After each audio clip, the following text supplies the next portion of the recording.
हमारे देश के कानून में सरोगेसी को 2002 से ही कानूनी तौर पर मान्यता दे दी गई थी और ऐसा कोई कानून नहीं जिसमें सरोगेसी पर रोक लगाई जाए।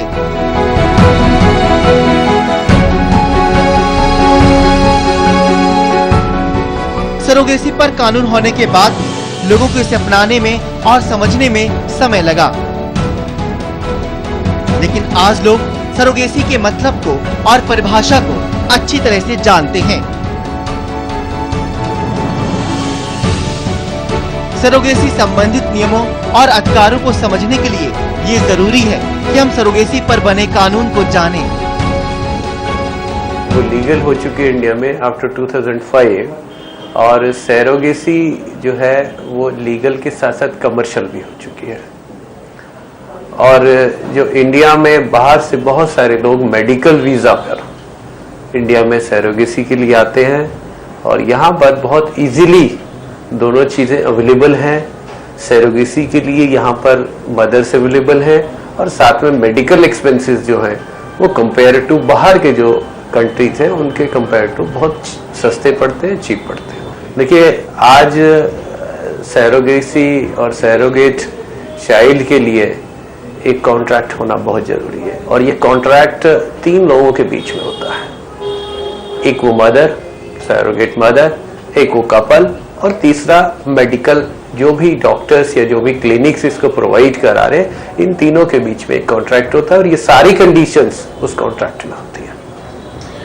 ये ना तो वो सरोगेट मदर उससे मिल सकती है, ना ही वो सरोगेट चाइल्ड जो है वो अपनी मदर से मिल सकता है और ये सब जो है बहुत सीक्रेट रखा जाता है और ना उस मदर को बताया जाता है कि वो चाइल्ड जो है वो कहाँ ब्रॉट अप हो रहा है और उस चाइल्ड को भी इस बात के बारे में इंफॉर्मेशन नहीं ली जाती दुनिया के किसी भी कोने से। और वो कपल आकर यहाँ सरोगेट हायर कर सकता है और ऐसा प्रचलन अब चल भी रहा है हिंदुस्तान में, क्योंकि यहाँ पर वो बहुत सस्ता पड़ता है।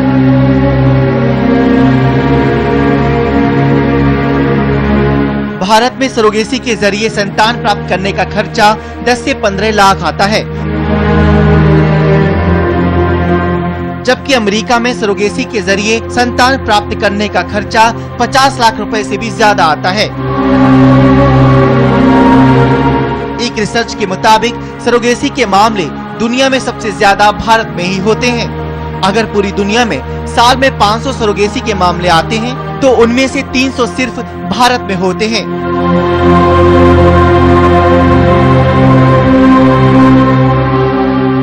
भारत में ये सुविधा सस्ती मिल जाती है, इसलिए विदेशी भी किराए की कोख के लिए भारत की ओर अपना रुख करते हैं।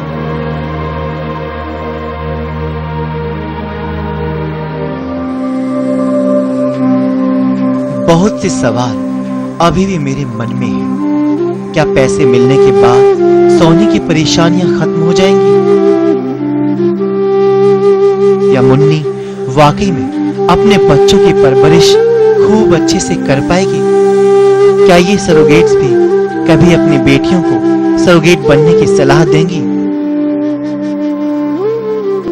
अगर सीता की मुलाकात कभी अपने सरोगेट बेटे से होगी तो सीता क्या करेगी?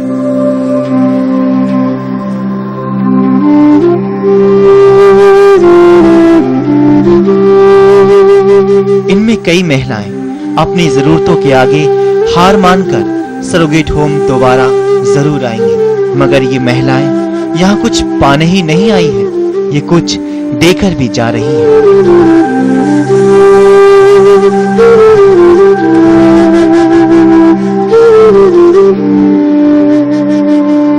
और जो ये दे रही हैं, उसकी कीमत लगा पाना बेहद मुश्किल है।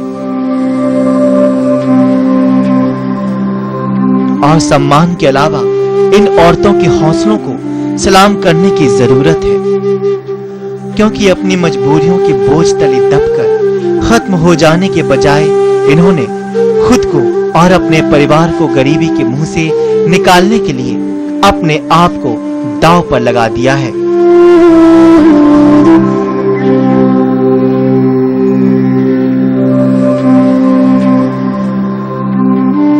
और साथ ही कितने ही परिवारों को ऐसी खुशी दी है जो दुनिया की हर खुशी से परे है।